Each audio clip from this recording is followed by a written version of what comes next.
Olá, pessoal, tudo bem com vocês? Mais um dia de conteúdo aqui no canal Recuperação em Foco. Nos perdoe o atraso de alguns minutos, mas entre mortos e feridos, estamos aqui.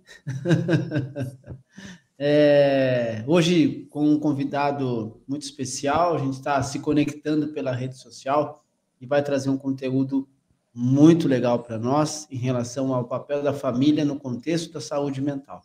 Mas a gente vai assistir uma vinheta para que vocês já possam pegar a água de vocês, coloquem a nossa telinha na televisão, conectem aí para que a gente consiga bater um papo junto. Sejam muito bem-vindos.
Agora sim. Pessoal, novamente boa noite para que vocês sejam muito bem-vindos ao canal Recuperação em Foco. Hoje com a parceria da TV Ergan Games, nós temos aí a oportunidade de estarmos sendo transmitidos para uma série de países com a tradução local. Através dessa parceria que aconteceu com o Dr. Marcelo, que é um grande parceiro do Recuperação em Foco e referência em direitos humanos nível país. Então, eu quero agradecer ele aqui já de antemão por essa oportunidade que nos entrega, né? Eu me chamo Jairo Teles, sou idealizador desse projeto do Recuperação em Foco, e, na verdade, o nome do Recuperação nós podemos colocar em qualquer âmbito, quando se trata de um sujeito, quando se trata de uma jornada, quando se trata de uma possibilidade de novas oportunidades, está aí o nome de recuperação. Então, Dr. Pedro, seja muito bem-vindo ao canal Recuperação em Foco. Aqui é a tua casa, espero que você se sinta muito acolhido aqui. E vamos lá, pode se apresentar para as pessoas te conhecerem. Obrigado, Jairo. Boa noite, gente. Eu sou o Pedro, sou psicólogo, trabalho com abordagem da psicanálise. Hoje eu atuo na clínica, né? Também atuo no CRAS, mas já tive experiência no CRAS, no CAPS, na clínica, colaborador, também atuo como professor. Então, assim, é uma trajetória aí dentro da saúde mental, né? Eu acho que a saúde mental, ela precisa ser debatida e falada constantemente. E todo o tanto que a gente falar de saúde mental ainda vai ser pouco. Eu acredito muito, eu acho muito interessantes projetos como o seu, Jairo, que topam e abordam a saúde mental. Porque isso é fundamental. A gente, mesmo hoje, século XXI e tudo, a gente encontra muita dificuldade, muita resistência das pessoas em falarem sobre saúde mental, procurar um tratamento ou alguma condução necessária para os cuidados da saúde mental. Então, isso que você está promovendo aqui é formidável, é de suma importância. Muito bom, muito obrigado. Nós, do Recuperação em Foco, eu digo nós porque somos uma equipe toda por trás disso tudo, né? Acontece os contatos, acontecem as indicações, acontecem as pessoas que fazem a nossa produção. Então, nós agradecemos, viu, doutor Pedro, a tua presença e a tua disponibilidade. É uma sexta-feira à noite para bater um papo com a gente aqui e te parabenizar, né, pela função que exerce, pela profissão que escolheu e pelo carinho que tens pelas pessoas que necessitam, né, de tanto acolhimento, de tanta ajuda, orientação e fazendo com que isso seja pulverize uma qualidade de vida para o ser humano, né? Então, nós o agradecemos por isso. Eu que Pessoal, agradeço pelo convite. o nosso tema de hoje é o papel da família no contexto de saúde mental. Muito bom o tema, quando eu de fato deixo as pessoas que são convidadas escolherem o tema para que a gente discorra, né, na tranquilidade e trazendo muito conteúdo de experiência própria, discutindo algum caso, enfim. E aí, quando se trata do papel da família no contexto da saúde mental, eu queria que o doutor pudesse iniciar essa fala, doutor, com algumas experiências, falando um pouquinho de quem é o doutor Pedro, como a psicologia o alcançou, ou você alcançou, né? Acho que E foi aí... Desculpa. Pode falar, não tem problema. Não, acho que foi um encontro, né? A psicologia me encontrou, eu encontrei a psicologia, não sei a que ponto nos encontramos, mas encontramos. Eu decidi fazer psicologia diante de uma conhecida, uma colega da minha cidade que fez e eu achei muito interessante. Eu lembro que eu decidi muito próximo do vestibular, tentei uma vez e não deu certo, né? E na segunda, eu moro em Goiás, e eu tentei o vestibular para a capital, né? Goiânia, e não deu certo. Então eu falei, vou tentar para Catalão. Eu acho que a partir do momento que eu topei fazer esse vestibular para psicologia em Catalão, acho que minha vida ela mudou assim exponencialmente, né? As coisas mais importantes que eu construí e consegui na vida passaram por Catalão. Então, assim, por isso que eu falo que eu não sei se a psicologia me encontrou, se eu encontrei a psicologia, porque eu acho que as melhores escolhas que eu fiz passaram por ali, né? Hoje, o que eu sou e o que eu tenho foi a partir dessa escolha. E é isso, eu acho que pensando nisso, a minha família ela teve um papel fundamental nisso, né? Nesse processo de mudança, né, para uma cidade do interior e distante, né? Muda só um membro dessa família, né? Então, toda e qualquer mudança na família é sentida, né? Todos os membros são atingidos de uma forma ou de outra. Aquele que vai e os que ficam também são afetados por essa mudança, né? A família é um grupo. Muito legal, muito legal. E trazendo esse mesmo contexto, pessoal, e aí trazendo a minha história também, um pouco da minha vivência aí, dentro dos aparelhos disponíveis hoje, né, para uma população mais vulnerável, que no caso o doutor já citou aí, que é uma porta de entrada para o acolhimento, que é o CRAS. Eu também já tive a oportunidade de ter esse aparelho na mão, de entender um pouquinho mais a estrutura disso tudo, entender o porquê que existe, né? E aí, o CRAS, para que serve o CRAS? O CRAS é uma referência de assistência social, é uma porta de entrada às famílias para a política de assistência social. E para que serve? Para garantir o acesso aos direitos sociais das famílias e os indivíduos que estão em situação de vulnerabilidade. Enfim, a gente sabe como funciona. Porém,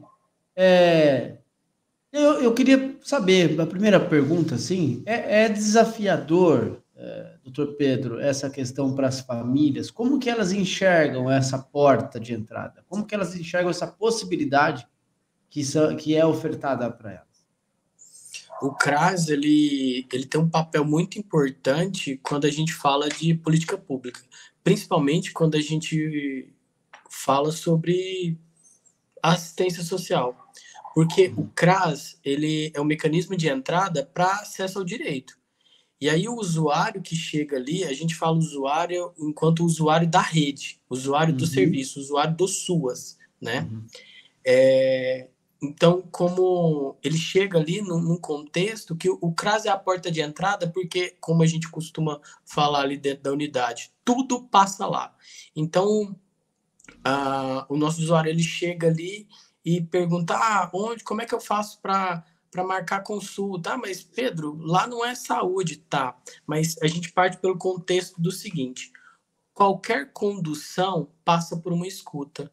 Então, é escutar essa demanda, mas por que ele quer marcar essa consulta? Tem uma outra questão de vulnerabilidade aí, de repente é uma pessoa que está com a saúde debilitada por falta de alimento ou por falta de acesso a um outro serviço. Então, as vulnerabilidades, tanto material ou relacional, elas se encontram. Então, uma pessoa ela tem uma questão de saúde, mas ela vai apresentar outras vulnerabilidades.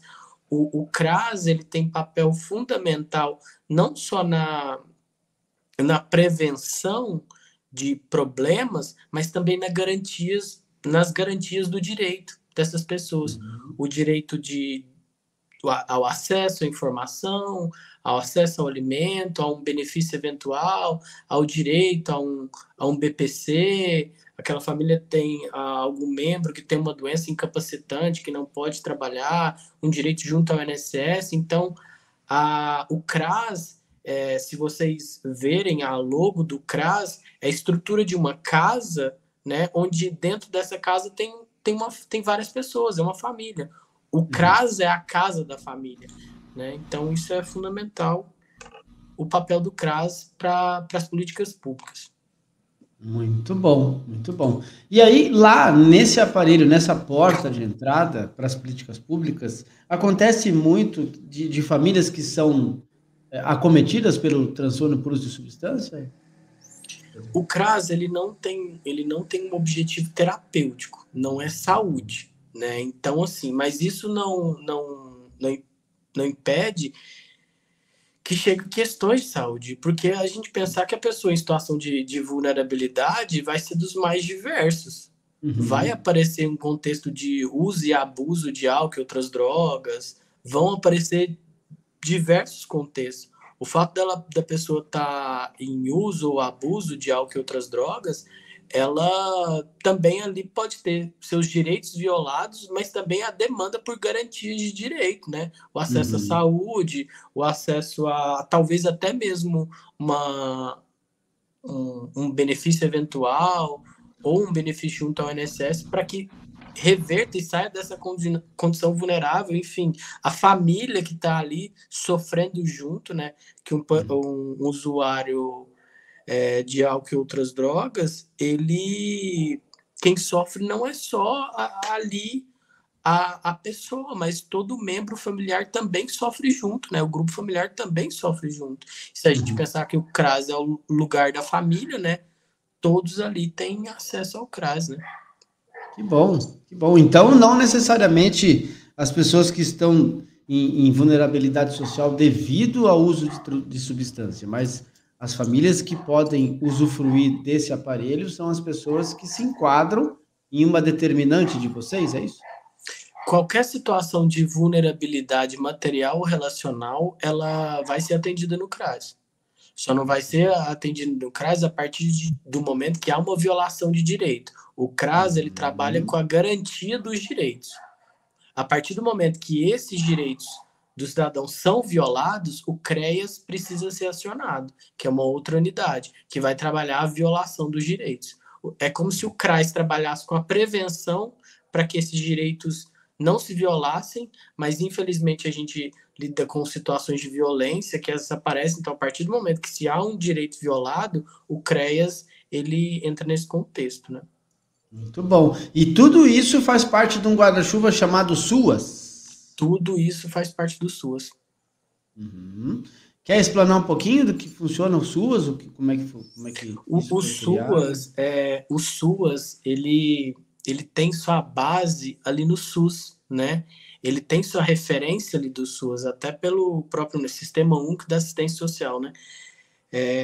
Então, o SUS, toda a política que regulamenta o CRAS, o CREAS, o Cadastro Único, o Serviço de Convivência, enfim, uma série de dispositivos na tentativa de garantir os direitos. E aí é muito importante que o SUAS, que ele seja executado na sua integridade para que não se confunda a política de assistência social do assistencialismo.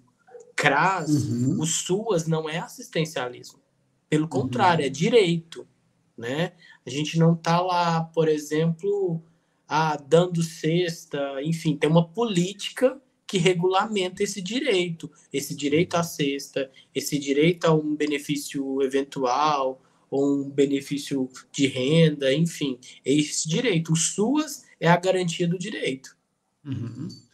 Que bacana. Por que eu perguntei isso? Porque geralmente as pessoas ficam meio com dúvida, né? O que que é um aparelho, o que que é outro, onde que eu vou procurar os meus direitos, né, sociais, aonde que eu vou procurar a respeito dessa minha dificuldade, aonde que eu consigo um psicólogo para poder ter uma orientação, aonde que eu preciso ir através de um acolhimento para poder ter o meu documento de volta, enfim, né, tem subdivisões, né, existem subdivisões que acontecem e isso tudo é em prol às pessoas que estão precisando de uma orientação, de um acolhimento e até de uma informação e prevenção. Enfim, pessoal, se vocês quiserem interagir conosco, fiquem à vontade.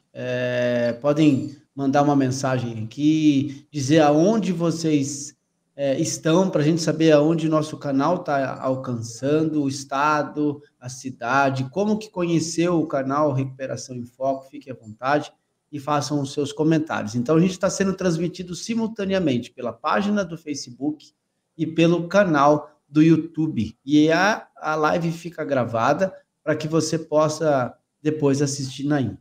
Tá? O nosso tema de hoje é a importância ou o papel da família no contexto da saúde mental.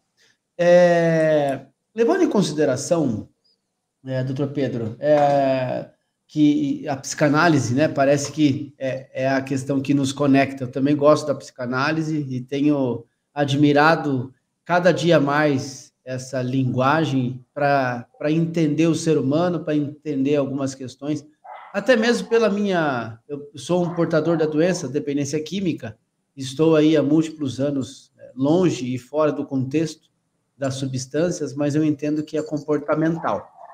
Né? E aí, como ela é comportamental, eu preciso traçar um objetivo investigativo. Depois que eu tenho, de fato, mudanças categóricas no meu comportamento, através de uma ferramenta chamada TCC, Terapia Cognitivo-Comportamental, eu preciso, de fato, depois entender melhor todo esse contexto. Né? E o que tem a ver todo esse papo com a família? O que tem a ver com a saúde mental e a família? Geralmente, trazendo um pouco desse contexto, onde eu transito e faço a interlocução há bastante tempo, que é o acolhimento de sujeitos acometidos pelo transtorno por uso de substância, e seja ele qual modalidade for, involuntário, voluntário,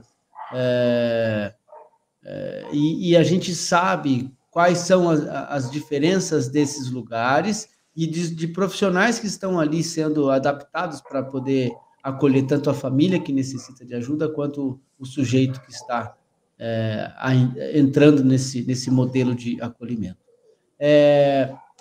Eu, até hoje, percebo que a família não se permite muito se conhecer através dessa questão da importância que eles têm na saúde mental. Então, muitas das vezes, o sujeito que tem essa doença, como eu tenho, ele é mais rotulado do que acolhido. Então, a família tem a séria tendência de falar, pô, mas tá dando tudo errado porque o Jairo tá aqui. Tá dando tudo errado porque o Jairo tá fazendo uso de drogas. Tá dando tudo errado porque o contexto onde a gente está vivendo é baseado, a nossa preocupação é baseado na questão que ele escolheu, que é usar a substância e o comportamento. E aí vem a importância da família no contexto da saúde mental. No acompanhamento disso tudo, claro que o sujeito, quando vai para um tratamento, ele está sendo bombardeado de informações, de todos os gêneros. Seja ele com a psicoterapia de grupo ou individual, seja ele no bate-papo com os conselheiros em dependência química no setting terapêutico, seja ele com as dificuldades mais internas que existem, e através do próprio grupo eles conseguem entender a dificuldade, que aí é a questão da identidade com o grupo, né? E aí eu enxergo também, Jorge de Leon fala que as nossas questões, elas podem sim ser entendidas de um ser humano para outro ser humano, contendo as mesmas dificuldades. E eu encontro muitas vezes a resposta. Então, eu percebo que a família é relutante nisso. Não sei se você já pegou alguns casos assim, doutor Pedro, mas e aí que eu quero fazer a junção, né? O que tem a ver a psicanálise, a psicologia e a importância do contexto da saúde mental no próprio familiar? Pode falar. Não, eu acho que a família é o começo de tudo, né? Afinal de contas, a família é o nosso primeiro grupo, né? É onde vamos ter as nossas primeiras experiências, é onde a gente vai aprender a falar, a gente vai aprender a amar, a gente vai aprender a brigar. Então, assim, a família, ela faz referência, até não existindo, né, por alguma razão, uma fatalidade, a família faz referência. Então, as nossas referências, elas vão estar ali nesse grupo, né, nesse primeiro grupo que a gente pertence. A gente nasce pertencendo a um grupo, mesmo que em situações que assim, acho que pouco usuais, mas infelizmente acontecem, de uma pessoa que é abandonada pela família, enfim, em algum contexto de violência, aquela família ainda faz referência, né, pela falta, né, a falta de uma família também fez referência, e isso marca o sujeito, né? Então é pensar que a família, ela é algo que marca o sujeito, é algo de marca no sujeito, né?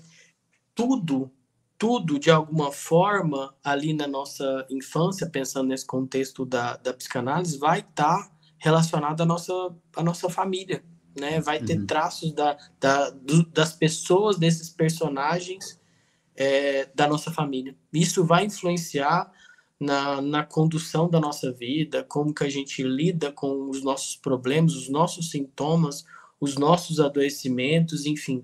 Há e existirá alguma relação. William Shakespeare, numa das suas obras, fala assim que eu tenho muito mais dos meus pais do que eu imaginava ter. Então, é fato isso que o doutor falou.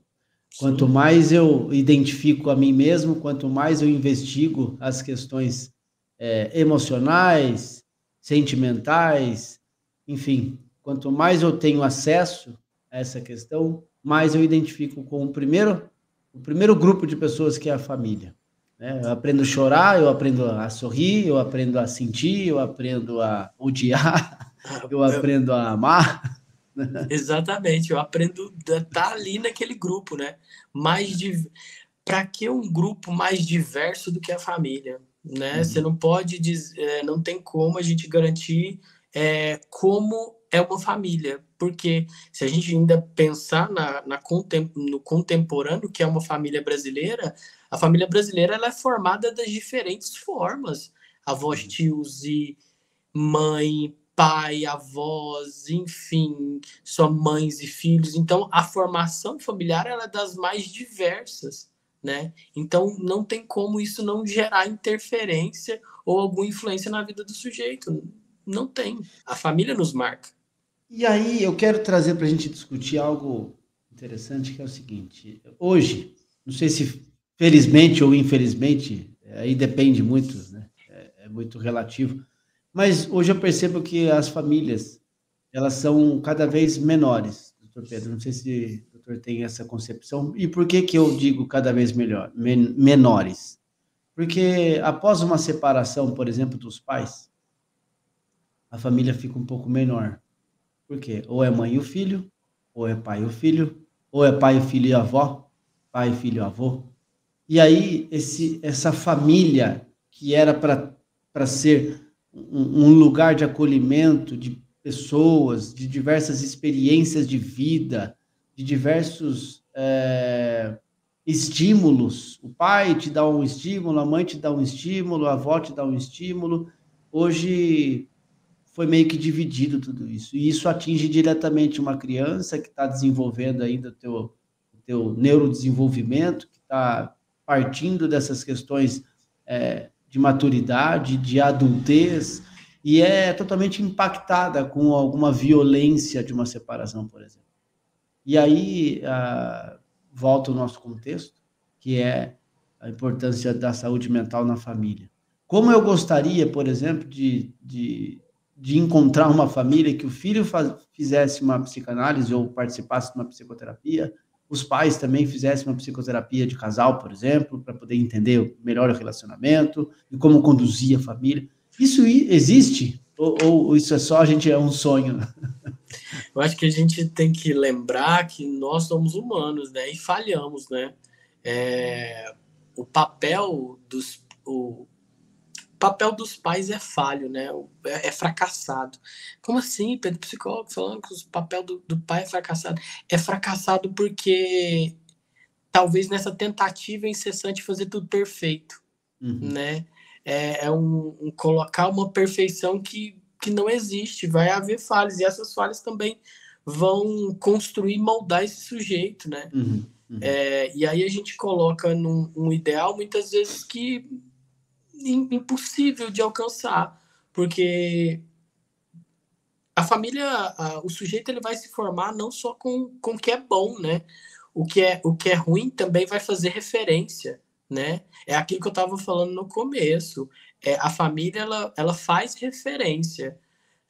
Até na ausência, até na negligência, há uma referência ali. Referência não é só aquilo que é bom, né? Então ela vai fazer referência. Seria ótimo se os pais fizessem análise, fizessem terapia, se os filhos fizessem num objetivo de tentarmos sermos melhores dentro das nossas divergências. Porque esse grupo vai se divergir. É esperado que ele se divirja, né? Porque, afinal de contas, uma criança nasce ali admirando, num contexto esperado, vamos lá. A criança nasce ali admirando seu pai e à medida que ele vai crescendo, ele vai observando que aquele sujeito ali, aquele pai, aquela mãe, aquele avô, também é humano e também apresenta falhas, né? E isso há uma quebra de expectativa, há aquilo que marca, né? Eu também sou um ser faltante, que vou faltar, ter as minhas frustrações, decepções. As frustrações, elas são necessárias nesse contexto da vida. Porque se a gente pensar numa vida adulta hoje, o que se tem numa vida adulta que é inquestionável? A frustração. A frustração é um marco da vida adulta, né? De, às vezes, na criança falar, eu quero isso e pronto, né? Um adulto eu quero, mas não posso, né? Às vezes eu quero um carro do ano. Posso? Não, né? Entre outras coisas, a gente fala de um carro, mas entre outras coisas, a gente, na vida adulta, ter que lidar com a frustração constantemente, o quanto isso é angustiante e difícil. E onde nos preparamos para lidar com isso? Onde vivenciamos as nossas primeiras frustrações? É na família. A família tem um papel muito importante. Aquela coisa de, ai, mãe, compra para mim, vou ser bom para o meu filho e vou comprar tudo que ele me pede, né? Será que a vida adulta é tão simples assim? Basta tudo que eu quero eu posso, né? Não, né? É preciso lidar com essa frustração, porque se os pais não disserem não nos momentos necessários, né? A vida em algum momento vai dizer, né? Porque a vida adulta diz esse não de uma forma ou de outra, né? Então, hoje, talvez a gente tenha uma dificuldade que nessa tentativa de lidar com aquilo que a gente nos angustia, não conseguimos lidar com esse não, com essa frustração. E aí a gente pensa, será que as famílias estão fraquejando? Qual que é o papel da família nesse contexto? Eu acho, Jário, que a gente passa por uma situação, contemporaneamente, hoje vivemos sem tempo. Não temos tempo. Tempo é o que a gente tem de mais valioso. O tempo ele é mais valioso que o dinheiro, né? Tudo é questão de tempo. A gente está comendo, respondendo no WhatsApp, a gente está pagando conta pelo telefone enquanto come ou enquanto está no banheiro. O tempo é algo extremamente caro, né? E nesse contexto familiar, o tempo nessa moeda de troca tão valiosa, não se sobra tempo para a gente escutar os nossos membros, né? A gente não escuta o nosso grupo. Por quantas vezes você tem um pai de família, uma mãe de família, um chefe de família, não vamos generalizar, um chefe de família, né? Chega ali na sua casa e será que consegue dar boa noite para o seu filho e saber como é que foi o dia? Às vezes sai de manhã, deixa o filho na escola, outro pega, quando chega à noite, tarde do trabalho, o filho já está dormindo e a folga é voltando, e aí o filho fica com a mãe, o filho com a avó, enfim, todo esse contexto, e que tempo que se tem para cultivar essas relações. Que tempo de qualidade que você tem para parar e escutar seus filhos. Então tá, vamos pensar num outro contexto, sem filhos ali, né? Mas e um casal, e nessa correria do tempo eu vejo minha esposa na folga dela, ou na minha folga, então eu saio de manhã, vejo ela dormindo, porque eu saio primeiro, e a gente tem que se organizar para poder tomar um café junto, ou almoçar junto, não dá para almoçar junto. Então a vida contemporânea ela é muito corrida. E nessa correria a gente para de fazer o básico, que é escutar. E a família tem um papel muito importante nesse processo de escuta. Se a gente pensar que a família é responsável pela formação do sujeito. E aí eu penso, você ali no seu contexto familiar, independente da formação familiar, se é pai, mãe, filhos, mulher, filhos, só o casal, e independe. Será que você, no seu contexto familiar, você escuta quem está ali do seu lado? Você sabe quais são as questões daquela pessoa? Acho que isso é um desafio, viu, doutor Pedro? Isso é um grande desafio que a gente encara hoje, desculpa cortá-lo. Não, tudo bem. Mas por exemplo, você vai num restaurante, são todos conectados pela internet. Ninguém se conecta pelo um bom dia, boa tarde, como é que você foi da sua semana? Esse momento é nosso. E eu vivi isso um pouco, dessa questão de almoço no domingo, com todos os integrantes da família. Eu passei por esses momentos, breves momentos, mas eu tive isso. Mas, infelizmente, você é afetado por um aparelho de celular onde te chama a tua atenção, onde você é vidrado ali e não tem mais esse calor humano, não tem mais esse entendimento, essa compreensão do ser humano. E aí, tudo fica muito mais rápido e vira no automático, que até mesmo uma mensagem que fique aí durando 3 minutos de áudio ou um texto mais elaborado, a pessoa tem preguiça de ler. É tempo, né? Isso toma tempo, né? O tempo é precioso.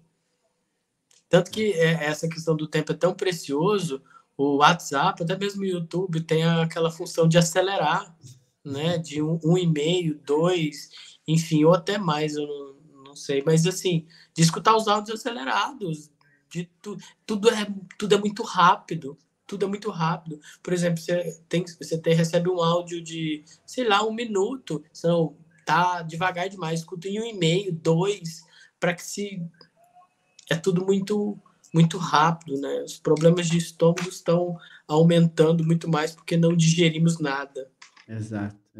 E aí o problema da saúde mental se torna muito mais complicado e eu percebo que isso tem crescido cada dia mais.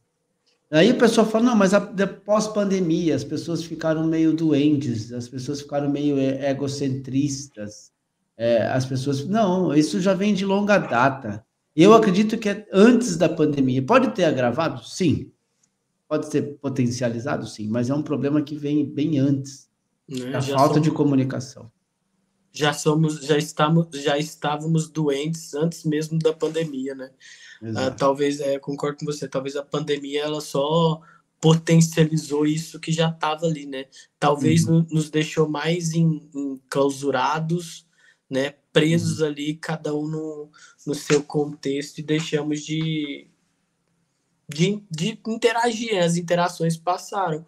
Você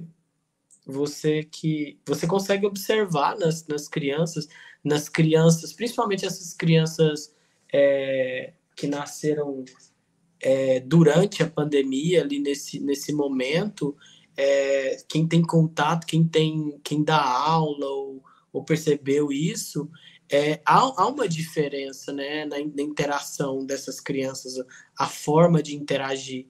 Acaba que a impressão que eu tenho é que elas interagem muito mais fácil com a tela, o que é perigoso, do que com as pessoas, né? Porque a tela de um celular, ela não dá a mesma resposta que eu, enquanto pessoa, dou, né? Se uma criança sorri para mim, eu sorrio de volta, né? Se a criança sorrir para a tela de um celular, a tela não vai sorrir. Exatamente. Então,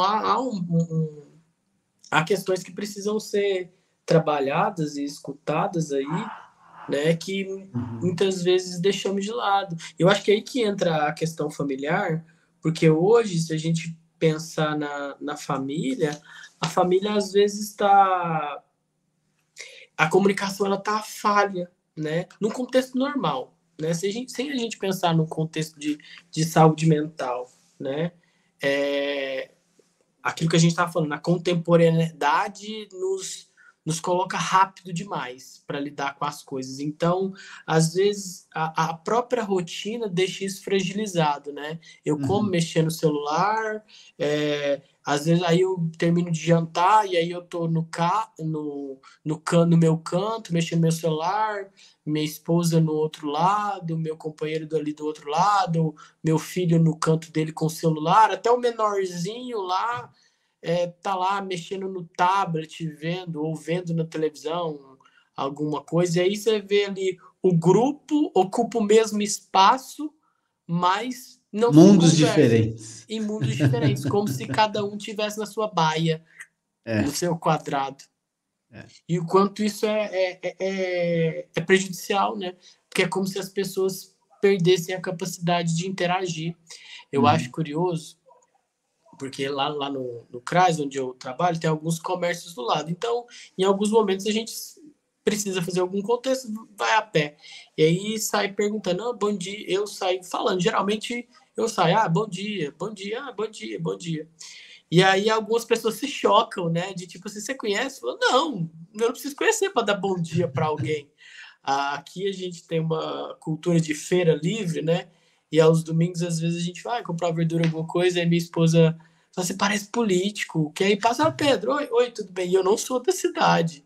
mas é aquela coisa de feira você acaba encontrando sempre um conhecido, mas é aquela coisa, oi Pedro, bom dia, mesmo que não aconteça, isso é humano, precisamos resgatar isso, é um bom dia, né?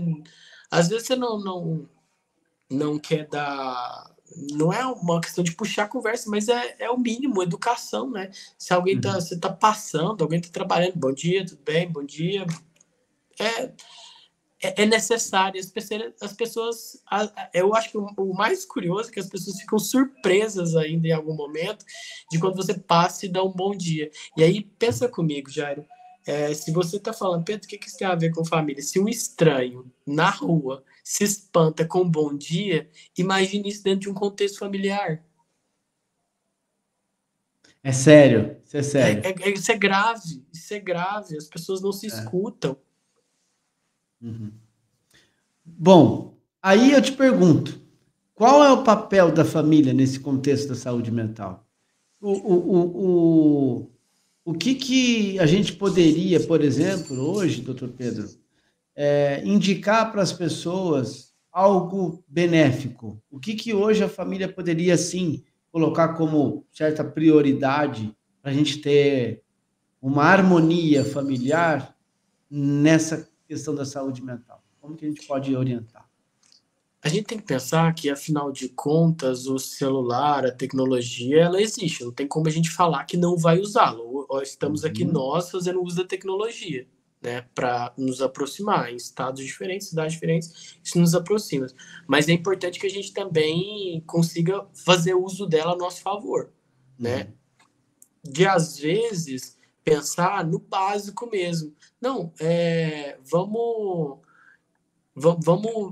conversar um pouco. Ah, pai, não quero conversar com você não, você é muito chato, não sei o quê. Mas aí, adolescente ou num outro contexto, adolescente, criança, me ajuda aqui. Me ajuda aqui com esse negócio. O adulto sabe que talvez se ele fizesse sozinho, ele faria muito mais rápido e estava todo muito livre mais tempo. Só que pensa comigo, não é o ato de dar ajuda a lavar a vasilha, me ajuda aqui a cozinhar. Cria essa memória afetiva aqui comigo, né? É esse outro ato. O que você está fazendo? Ah, me ajuda aqui. O que você acha disso? Sabe? De, às vezes, perguntar para o adolescente, mesmo que seja um assunto polêmico, o que você acha disso? Ah, eu acho isso e isso. Por quê? De, às vezes, a gente fazer aquele papel investigativo ao inverso, não querendo descobrir coisas, mas exercitar a fala, né? De, me ajuda aqui com esse negócio. E aí, tô lavando aqui. Ah, como é que foi seu dia? Ah, foi. No começo vai ser difícil, mas a partir do momento que a gente cria memórias, não é tipo, põe roupa para lavar que eu vou fazer outra coisa. Não, me ajuda aqui. Me ajuda aqui a fazer, me ajuda aqui a guardar, dá importância para essa construção, ou assiste aqui comigo, vamos fazer isso junto, né? Construir, parar para escutar. Às vezes seu filho tá jogando, aí vai, desliga esse jogo aí. Por que você não faz o inverso de tipo, como é que é esse jogo aí? Me ensina, né? Mesmo que você talvez você não tenha o interesse, mas cria essa história. Meu pai jogou comigo, né?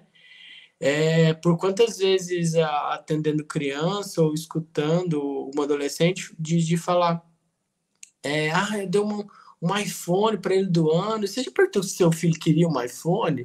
Você perguntou se o que ele queria? Eu lembro de um relato que me marcou bastante na clínica, que aí o menino tava com o celular todo zoado. E a mãe dele fala, ele queria um celular, não sei o quê.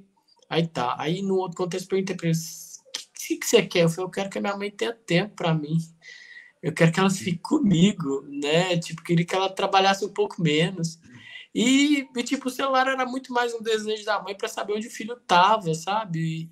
E essas coisas vão aparecendo. Então, acho que a família ela precisa estar muito mais atenta a escutar um pouco mais. E aí é importante, Chário, porque assim, comunicação ela é um ato intencional, verbal ou não verbal. Né, da gente expor, expressar ideias, emoções, enfim, de uma forma clara. A comunicação ela acontece quando eu falo e o outro também. Uhum. Acho que a conexão deu uma falhada. Vamos ver se o Pedro volta. Mas é isso, gente. A importância do contexto da família, né? Na saúde mental. O que acontece com muitas das pessoas? É isso que a gente está falando, né? Meio que vivem no automático, meio que não tem mais uma importância, não tem mais algo genuíno, não tem a essência da família, não tem mais aquele contexto caloroso, né? Acho que o doutor Pedro deve ter acabado a bateria ou a conexão que ficou ruim, mas vamos continuar a gente aqui, estamos juntos. Mas é mais ou menos isso que a gente queria trazer como contexto, né? A importância, né, da família, do papel da família na saúde mental. Bom, eu estou vendo alguns comentários pelo Facebook, eu vou colocar aqui, ó. Você que está vindo pelo Facebook, tem como você fazer um cadastro. Aqui, o doutor Pedro chegou novamente. Desculpa. Olá! Desculpa, perdi a conexão aqui. Não sei o que aconteceu, não sei se o celular aqueceu, o que foi. Fique tranquilo. Estou dizendo aqui para as pessoas que é isso mesmo, ao vivo funciona assim, né? E aí, quando a conexão caiu, eu colaborei aí no seguinte sentido: não tem mais uma essência, né, doutor Pedro? A essência foi se perdendo, na verdade. Ainda tem algumas pessoas que conseguem manter isso, sim, mas tem muitas outras que, através da tecnologia, através da rapidez do mundo, através da entrega que eu tenho que entregar um resultado maior, da correria, através da agressividade do mercado de trabalho, eu me perco, né? E a essência se vai, né? E aí, tem um comentário aqui da Sônia Ribeiro, que está vindo pelo Facebook, e aí eu vou colocar na tela. Pessoal, vocês que estão vindo pelo Facebook, deixa eu ver, que está aqui no rodapé, ó.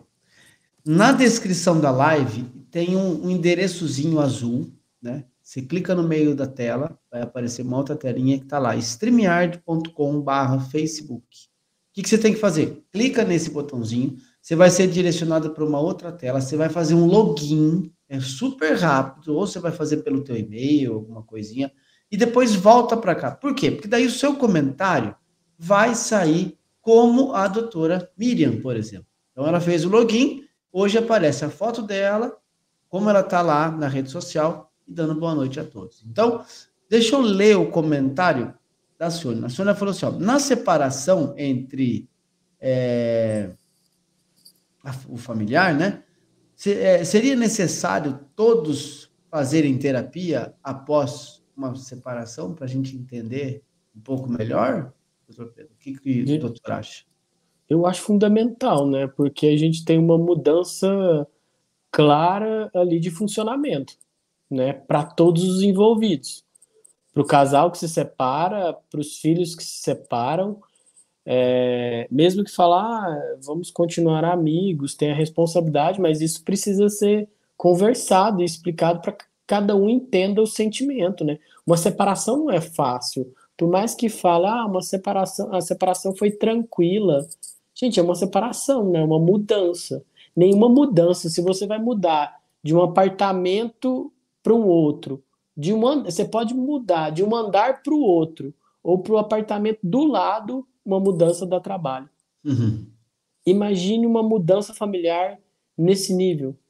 Uhum. Recomendo, né, para todos os membros. Esses dias eu estava lendo, doutor Pedro, a respeito da psicologia intercultural. E cabe exatamente nesse contexto que o doutor falou, né? Quando, por exemplo, eu sou contratado pela Toyota lá na Itália. E aí eu preciso mudar para lá, porque meu contrato está chegando, e aí eu tenho que mudar com a minha família toda. E aí vem a psicologia intercultural. Você vai ser exposto a uma cultura diferente, a um relógio biológico diferente, um contexto alimentar diferente, enfim. E aí você precisa entender.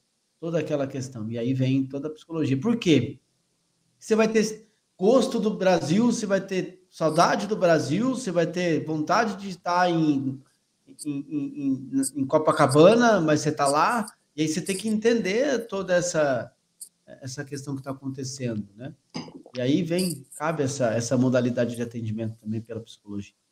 Enfim, só para a gente ir terminando o nosso assunto, doutor, já teve um episódio na clínica de pessoas que o doutor atendeu, que tiveram problemas com o uso de drogas e tiveram que separar forçadamente, e essa separação tornou mais difícil a relação e teve alguns problemas maiores sobre isso? Não?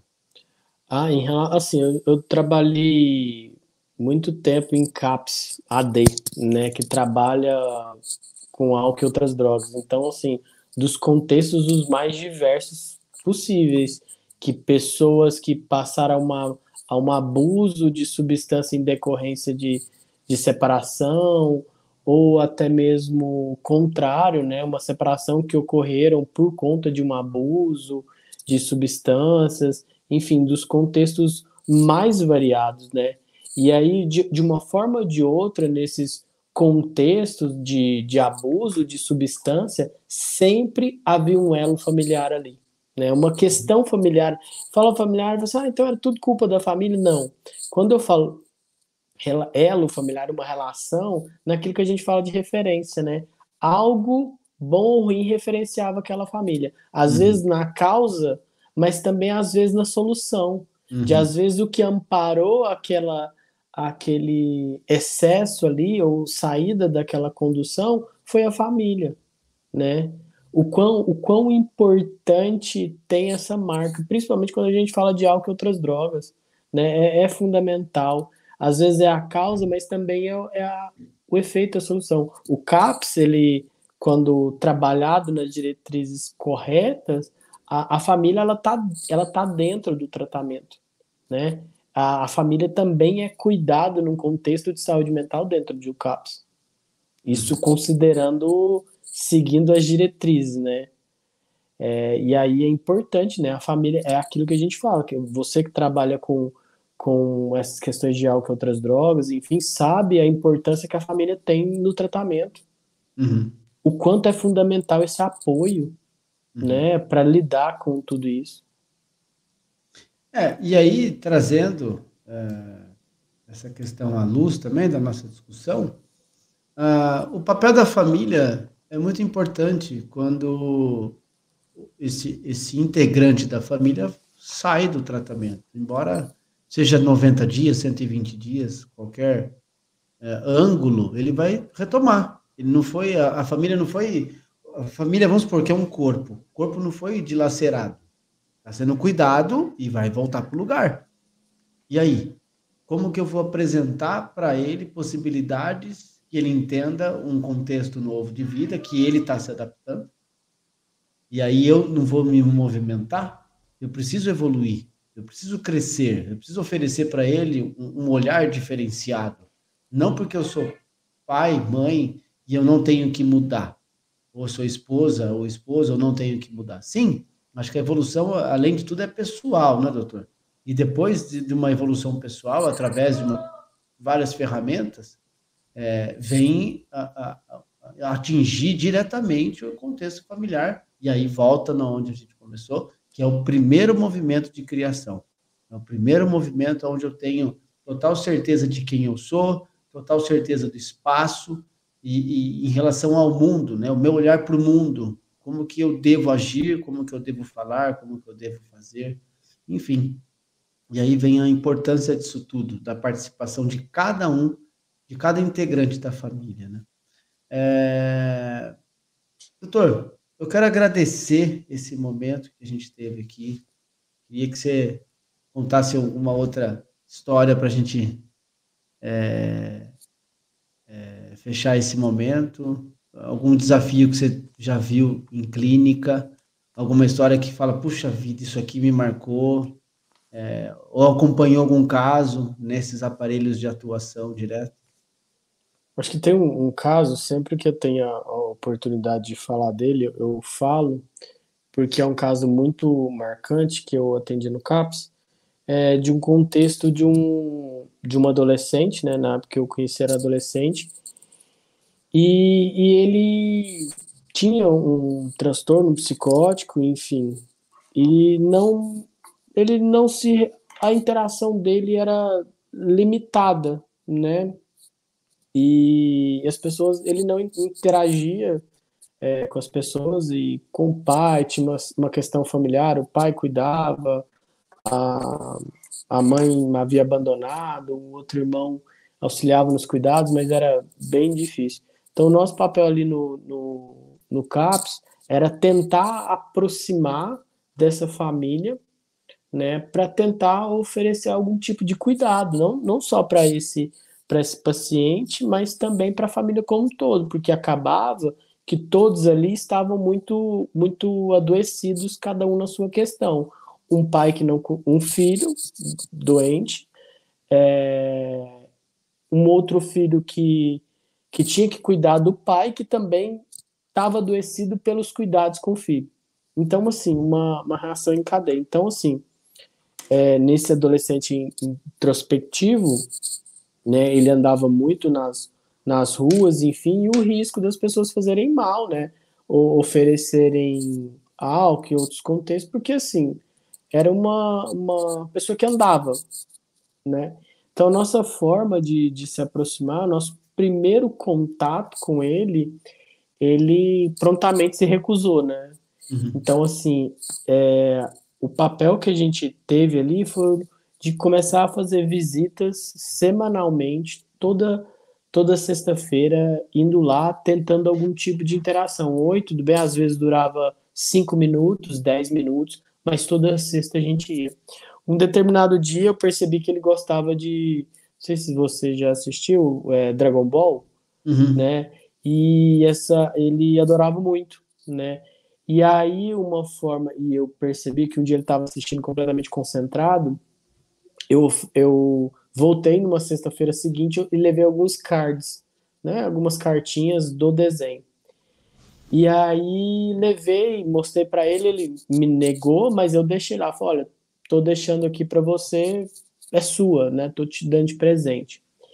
E aí, beleza, né? Aí na semana seguinte, o pai dele me ligou, e aí eu fui lá no dia marcado e falou assim: aquele negócio que você deu para ele ficou gritando, isso depois. Aí eu, pera lá, vamos entender a forma dele se comunicar. Então, ele entendeu o presente. Então, uma ligação ali. E aí, quando. Isso, estou contando de uma forma rápida, mas isso durou quase um ano, todo esse processo, né? Então, até um dia eu falei assim, Fulano, vamos. Você quer assistir mais? Vamos comigo no CAPS, a gente assiste o episódio mesmo. E eu já tinha conversado com a coordenadora da época para a gente estruturar um espaço que tivesse um computador ali. E aí, nesse primeiro contato, eu permiti que ele assistisse, mas com um certo negócio, né? Falei assim, olha, antes de você assistir, eu queria que você comesse, né? Come um pouco e depois você assiste. Ok? Ok. Ele era muito objetivo com as palavras. E aí, porque ele não comia em casa, com medo da medicação que o pai costumava colocar. Então, assim, ele ou desmanchava a comida, ou cheirava, enfim. Então, ali com a gente, aí ele colocava comida para ele e eu colocava para mim, no sentido de também estou comendo essa comida, ele só comia depois que eu provava a comida. Que eu comia a minha e ele só começava a se alimentar depois que ele começou. E a partir do momento que essa confiança acontece, ele já começa a pedir comida, comer, sem precisar que eu comesse ali no meu prato.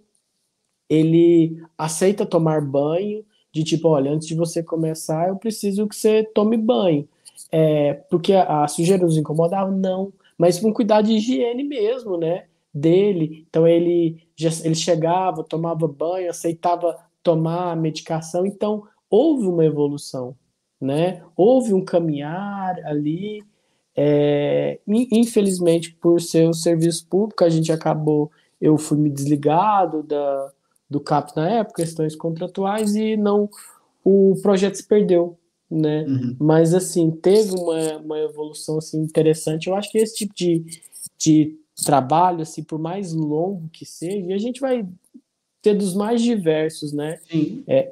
E isso motiva, né? Isso vê o papel, todos os papéis da família. Teve um caso também da gente fazer esse mesmo projeto, mas com o usuário de álcool e outras drogas, em situação de abuso, onde que a casa dele era um ponto de comércio. Então, adentrar ali não era tão simples, mas a gente se propôs a fazer isso com todo o respeito, todo o cuidado, para oferecer o mínimo de dignidade, né? Mesmo naquela situação, para que ele pudesse ter um cuidado de saúde, ser visto para conseguir cuidar da própria saúde e sair daquela condição ali de vulnerabilidade. Levou tempo? Bastante. É o tipo de trabalho e atuação que a gente precisa entender que leva tempo, e o papel da família foi fundamental nesse processo, de um irmão que não falava com o outro por conta disso, mas que com o tempo passou a levar comida para ele, que passou a oferecer carona para ele.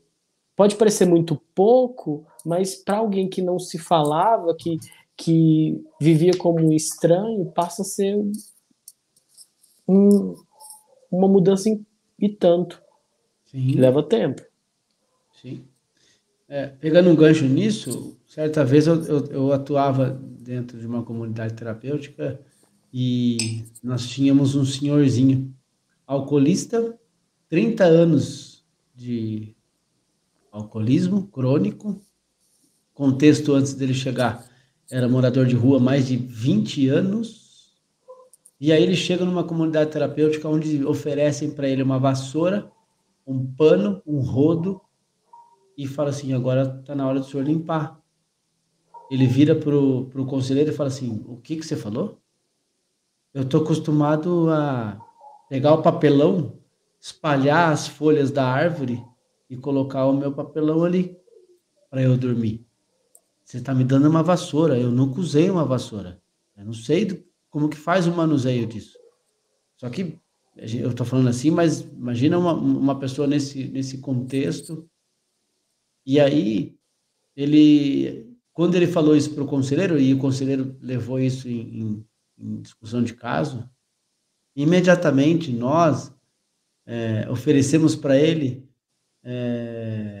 o que nós poderíamos ofertar para que ele entendesse que ele pudesse estar sendo acolhido e com, de certa maneira, um conforto que ele encontrava no papelão. Porque tinha cama e ele fazia questão de dormir no chão. Forrava com cobertor e dormia no chão. Isso foi 20 anos da vida dele.